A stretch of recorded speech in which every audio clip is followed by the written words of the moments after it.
welcome to Friday's edition of Cracking the Cryptic and a sort of miracle Sudoku, I think, today, called Secret Whispers by Fafrd.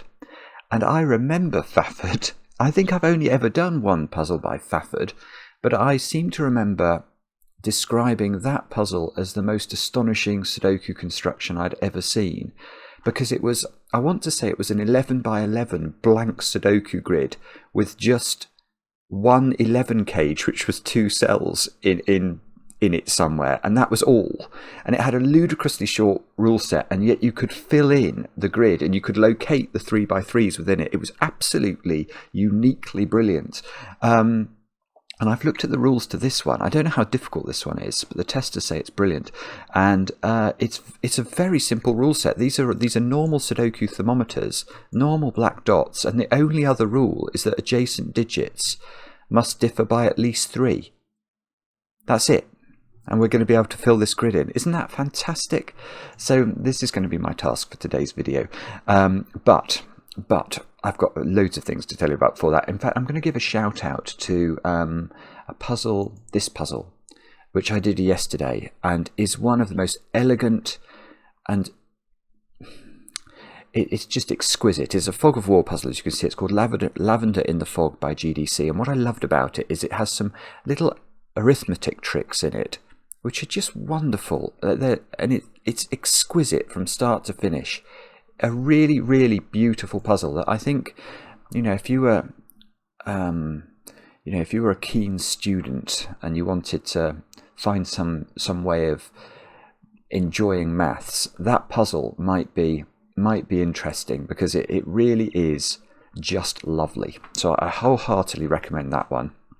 Now there's also a bonus video on the channel this morning, which is my solve of today's Times crossword. So if you enjoy your cryptic crosswords, you might get something out of that video.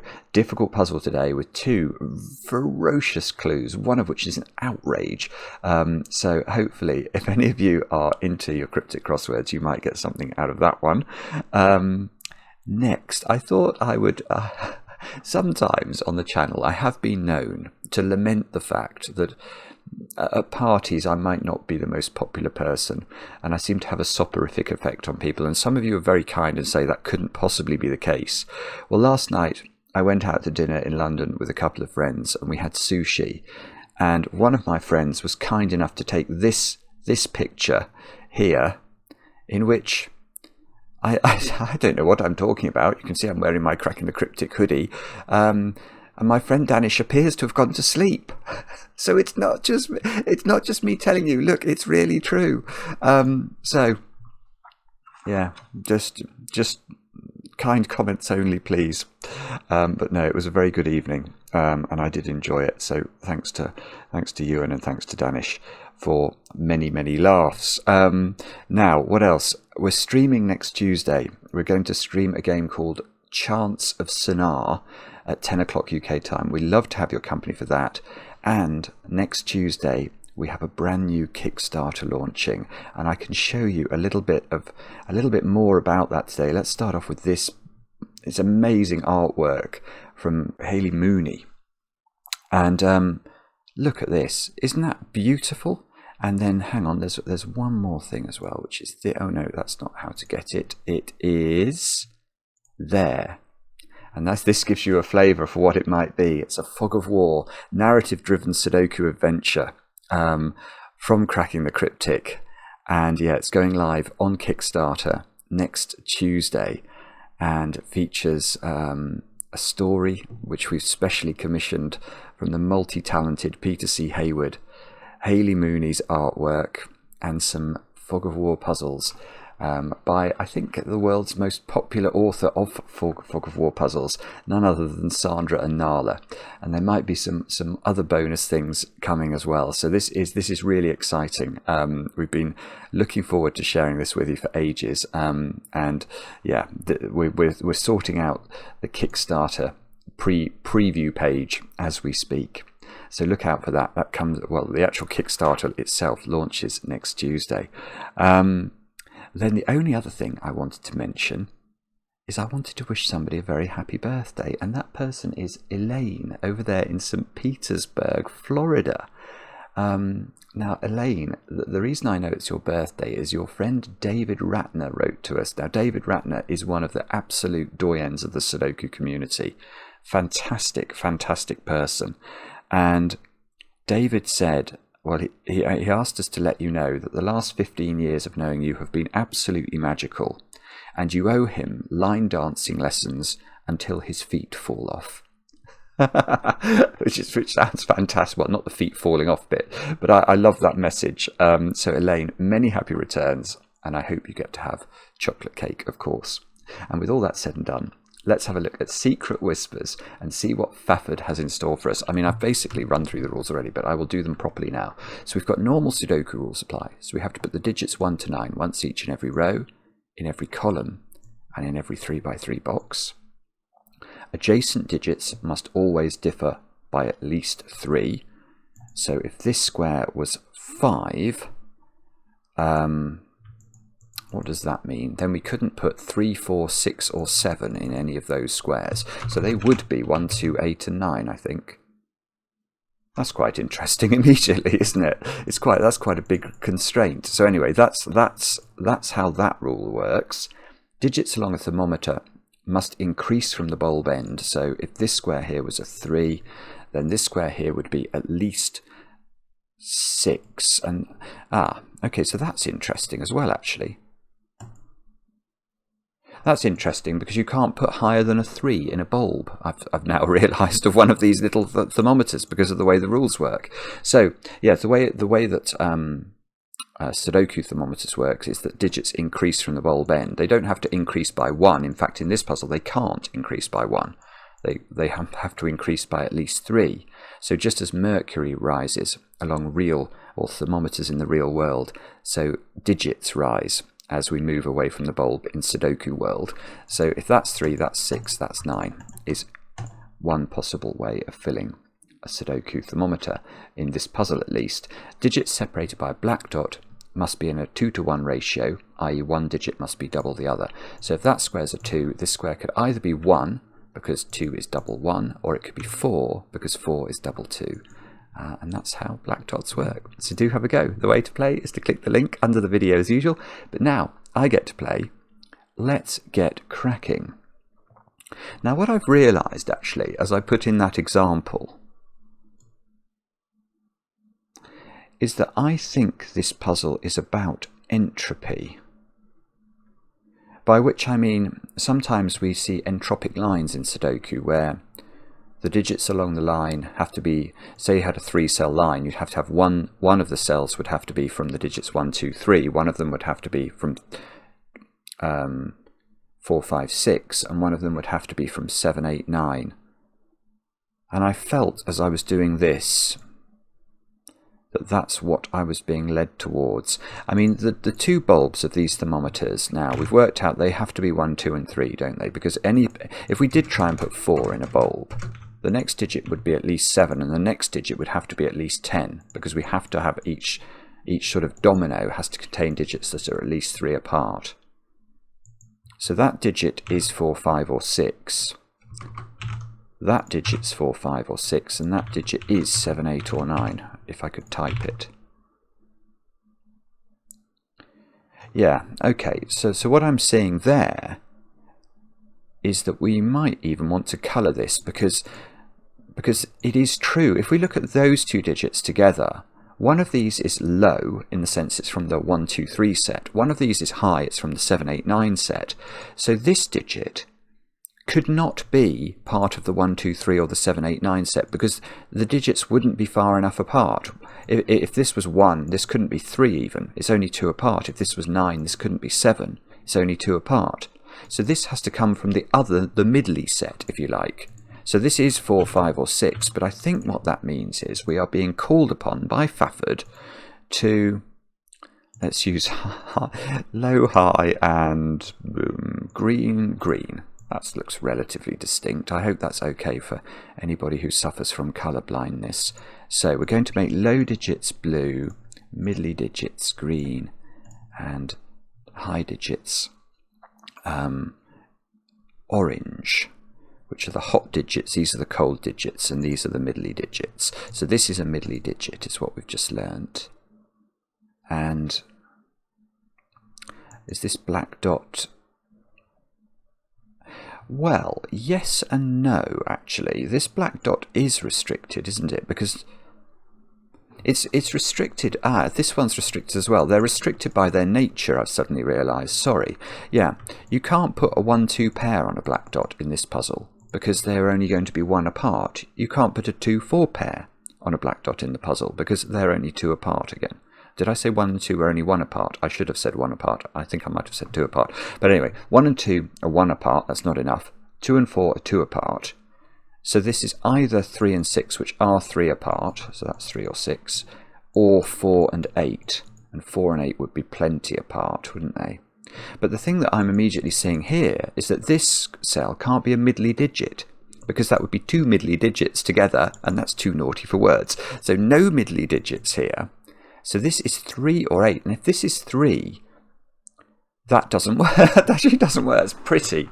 That's very pretty. I love that. Right, if this is 3, you can immediately see that this square, the middly digit that can accompany 3, the only middly digit indeed that can accompany 3 is 6, because it's the only digit that's middly that's 3 apart from 3. But what's this square on the dot?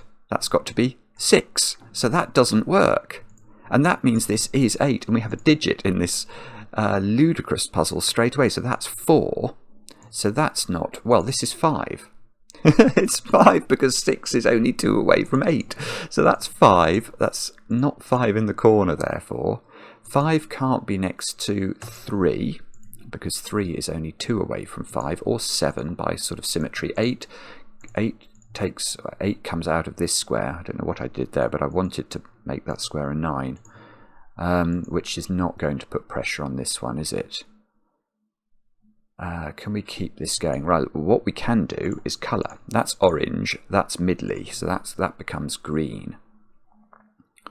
And yeah, okay, so now I'm going to ask where 7 goes in box 1, because 7 can't go next to another orange digit, and 7 can't go next to a 5 because they're only 2 apart. So I think that means that's an orangey 7, which doesn't put any pressure on the blue digit. Although I can see this is blue now, because there must be 3 blue digits in this box, and we can't put them in adjacent squares because they're only going to be a maximum of 2 apart. So that's got to be blue. That's a 1, 2 or a 3, which has no pressure on it. And, well, okay, and I've still got a green to put in box 1, and it can't go next to another green. So that's green. So that's 4 or 6, which is not 6, because 6 and 8, this is brilliant. It's just brilliant, isn't it? It's incredibly clever. Look, 4 has to be next to a very low digit here. Well, it has to be a very, very low digit, because 2 and 3 are not far enough apart. So that's 1, that's 2, that's 3, and box 1 is finished. 4 is up there somewhere. That square can't be 3 or, well, no, it obviously can't be 3 or 4, but it can't be blue and it can't be green. So it is orange, and that means it's 7 or 8. This square, no, that sees 2 greens. That's less good. No, that's still interesting though. That square can't be, this can't be blue either, because of this square. Yes, I mean, let's actually just focus on this for a moment. If this was blue, it would only have one option, because it needs to be the blue digit that's 3 away from 4, which is 1, which is going to break. So this can't be blue and it can't be green, so it is orange, which means it's 8 or 9 by Sudoku.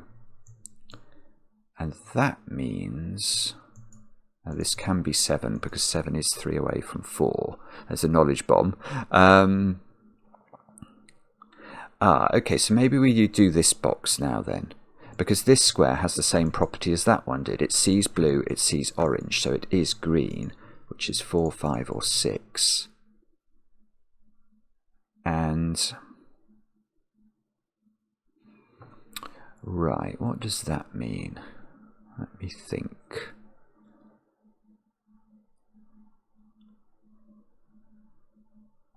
It does mean that there is an orange in one of these. Yes, I see. Okay, so now we can look at box 5. Now in box 5 we know there are 3 orange digits. Now this domino can only contain 1 orange digit. We can only put one of any one colour in a domino. Otherwise we've broken this entropy restriction. So there is 1 orange there, which means that's combined with this, that's 2 oranges in the box. So there is another orange in this triple, and it can't go next to an orange cell. So it can't be here, and it can't be here. So it must be there. So that's orange. And right, what does that do? So now we can do the same trick again with blue. Blue can't go here, and yet there are 2 more blues to put in this box. So if blue can't go here, this domino can't be double blue. So that must be blue.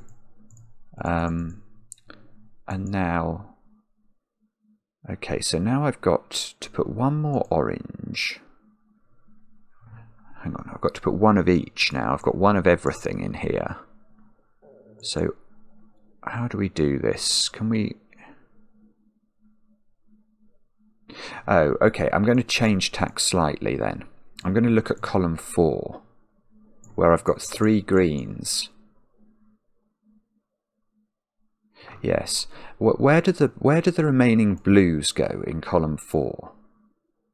Now, we've got 2 more to put in, but neither of them can go here. And we can't put both of them in that domino because that will break the world. So that has to be blue.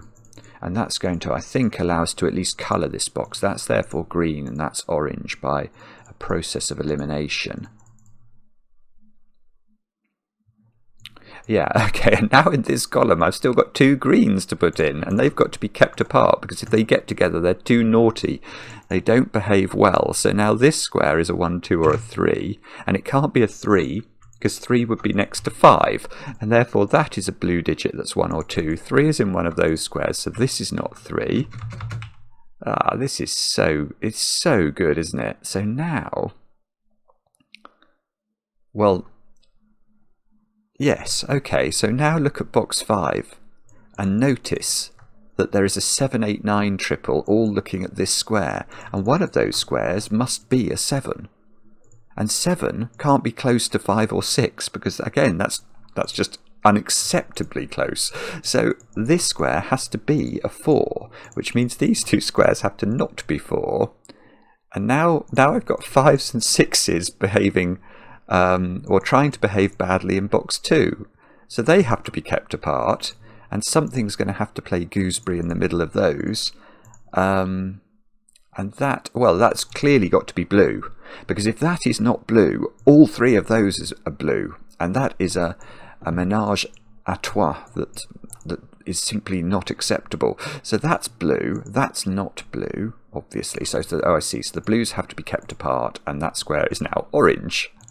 Fafrd, this is very clever. It's very clever. Now, this again can't be 3 because it would be too close to 5 or 6. And now I'm stuck. No, I'm not stuck. I think we just we continue the colouring, don't we? I'm wondering if it's possible now. If you spot something, can you almost look? It's quite. Oh no, I thought that diagonal was going to continue, but no, it doesn't. Because it does feel like some of the logic that I'm able to repeat. For instance, in this column, I have to put 2 more oranges in, and they have to be kept apart. So this square, therefore, is the final green, which we now know is a 4. And these 2 squares now have to be blue to keep the 2 blues apart, and that must be orange by a process of elimination. So this is 1, 2, 3. This is 7, 8, 9. Then again, if we'd done this in a different order, look, the 7, 8, 9 would have trapped this green cell, and we'd have known it had to be a 4 because it was going to touch a 7. Right, I don't know exactly where to go now, but I think that that's an interesting cell, because that sees green and sees blue. So that has to be orange, and it's not 8, so that is 7 or 9.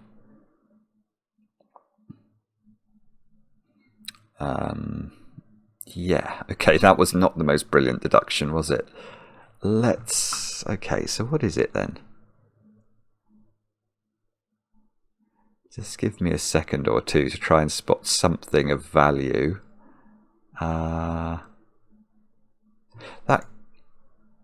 This square can never be... In fact, neither of these can be 7, can they? Because they're going to be too close to a 5 or a 6. So this must be 7. 7 couldn't go there. It would be too close to what would make that a 9. So 7 is in one of those cells. No, that feels too remote to me. What about... Yeah, okay. What about that cell then? So I think the trick here, one thing I'm noticing is if you can find sort of vertexes, like this corner, where it's trapped in by 2 cells, even if those 2 colours are the same, this square is under pressure. Because to be green, what colour could this be in green? It couldn't be 5 or 6, it's too close to 7, and it can't be 4 by Sudoku. So this square is blue. And that means it's 1 or 2, which gives me a 1-2 pair. 1 or 2 because it can't be 3, which gives me a 1-2 pair in this row. Now, has that helped us? That's got to be green, that vertex there, so that's green. And it's not 5, so that is 4 or 6, which means this square now sees blue and green, so that's got to be orange and can't be 9, so that's 7 or... Oh no, that sees 7 and 8, so that is 8. And 8 can't go next to 6, so that's 4. 4 can go next to 7 though. This square has to be blue because it sees orange and green, so it's 1 or 3, and it can't be... Well, that's done it, look. Well, when I say done it, we now know what this is. It can't be 3 next to 4, so that's got to be 1, and that's going to give me a 2 here, and a 1 here, and that doesn't put any pressure on any of these digits, but come on. Well, that's got to be green, and it sees 4 and 6, so it is 5. It's just lovely. This is just lovely. Now 6 has to appear in this row by Sudoku. It can't go next to a green digit, and it can't go next to 8, so it must go next to the 2, which means this has therefore got to be orange, and that's got to be the 3, which we haven't yet put in the box, and that gives me a 3 here and a 2 here. And this square is 7 or 9, but can't be 7, it would be too close to 5. So that finishes those off, which finishes these off. Now 8 can't be too close to 6, so that finishes those off. And how does this all escape at the top then? How do we finish off this top bit? Is that going to get... Well, not sure. That can't be 7, I'm seeing.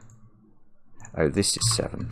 That's maybe a more straightforward way of doing that. So that's 7. Oh, look, that is important because that's 8, that's 9 now. 8 can't be next to 6 again. This is the same logic. No, it's not the same logic, actually, because this is the other way up. That's a 1. I hadn't seen that. 5 can't be next to 3, so that does that ordering. Look, we can do 2 and 3 into the grid. And yeah, that is interesting. Look at this row and this row. 6, 7. And imagine the digits cycle. So imagine that 1 is higher than 9. 6, 7, 9, 1, 3, 4, 8, 9, 5, 6, 2, 3. So this is increasing.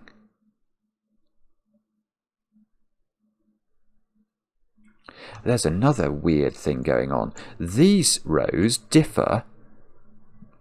There's the sort of modulo 3. So 2 is becoming 5, 5 is becoming 8. So they have the same remainder when divided by 3. So I think that'll mean this is going to be an 8 in the finish grid. And this is going to be a 2. And this is going to be a 5. I'm guessing here. I'm just guessing. Look, 4 and 7. So I think that's going to be a 1. Oh, we can actually see it is a 1. But if we adopt a Sudoku stance, we can prove that. 1, 4, look, snooker maximum there. So 7, 1, 4 here. And that suggests these are going to be from the 3, 6, 9 entropic set, doesn't it? Well, you can see they are there, but we don't know that that's true for here yet. But then, look at the comparison of these ones. These differ by 2. Oh, no, they don't. Oh, no, they do, because 9 and 2 are that far apart. Okay, well, let's look at this then. So this is 3, 6, 9. These squares are 1, so they're 1, 4, 7. These are 2, 5, 8. Right, but 2 and 5 are too close to 3, so that's got to be 8. And 6 and 9 are too close to 7, so that's got to be 3. Yeah, we're never going to be able to distinguish 3s, 6s and 9s because they're from the same entropic set in the sense that, or is it I'm mixing up modularity and entropy. Sorry, I've probably misled everybody there. But when I say what I mean is they have the same remainder when divided by 3. So we're not going to be able to look along here and say, well, that must be a 6 then, or that must be a 9, because they always have the same remainder. So then they're always going to be at least 3 apart, or exactly 3 apart. This square can't be 1 or 4, so that's got to be 7. And let's colour them in. So 7 and 8 are orange, 3 is blue. And let's check, maybe this cell, can we do that one? 3 or 6 come. Oh, look, that's a naked single. That has to be 4, which means that has to be 8 because we need digits that are far enough apart. So that's a 4 at the top and a 1 here. These two squares have got to be a 1, 7 pair. Okay, 7 can't be next to 5, so that finishes these off. These are 3, 6 and 9. 3 and 6 can't go there, so that must be 9. 3 can't go next to 1. I will colour these in a moment, but I think at the moment what we're learning is that we can do this a different way. 2, 5 and 8. So 2 and 5 can't go there, so that's 8. That's got to be 2, that's got to be 5, that's got to be 5, that's got to be 2. Looking like we might be heading for a 3 in the corner. 3 and 7... No. Bobbins. Okay, 3 and 7 have to appear down here. But the 7 can't be next to the 8, can it? So the 7 goes in the corner. 7, 3. Let's try this slot. 1, 2 and 6. 1 and 2 can't go next to 3, so that's a 6. I don't know if I can do those. I can't see how to immediately. Let's look down here. 4, 5 and 9. Well, that definitely can't be 4 or 5, so that's got to be 9. Oh, I thought I could do it. No, okay, I can't. Oh, 8. I was wondering how we're going to ever resolve this, but actually that hasn't resolved it. Okay, it must be something to do with this box, I think. Let's try those digits. We know that they're 2, 5, 8. So, yes, okay, so that's 8.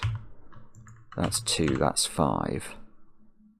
That doesn't actually help us, does it? So maybe it's got to be this column. 3 and 4. I don't see how to do that. It doesn't seem to be resolved. Alright, let's try this column. Oh, maybe it's just 7. Yes, okay, 7 has to go here in this box by Sudoku, and that's going to give us this digit, which is 6. And 6 can't go next to 4. That's perfect, because if 6 can't go next to 4, it has to go there, and... That's 3 in the corner, that's 3 in the spotlight, losing its religion. Oh look, it's just filling itself in now. 1 has to be there and that's a 9, and all of a sudden we've done it. Okay, that's absolutely fantastic. Let's just fill everything in. Green, that's that one. 1s are blue, aren't they? 2s are blue, 6s are green, 3s are blue, 8s are orange, and 7s are orange, and tick. Isn't that fabulous? Absolutely fabulous. Fafrd, take a bow, secret whispers. That was fantastic. Oh yes, whispers. Okay, because German whispers is a constraint that typically has 5 apart, but here we had shortened. We had 3 apart as the constraint, but it was still plenty plenty to get us home. 180 people in 2.5 days, so it's very popular already, with good reason. It's a brilliant idea, and it solves so beautifully. Probably it was a good idea to colour. I don't know, it'd be interesting to know whether people have done it a different way, and whether people have spotted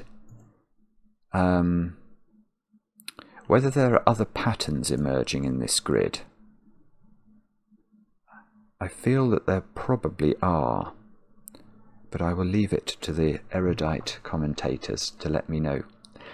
Hope you enjoyed the puzzle. I hope you had a go. Let me know in the comments. I enjoy the comments, especially when they're kind, and we'll be back later with another edition of Cracking the Cryptic.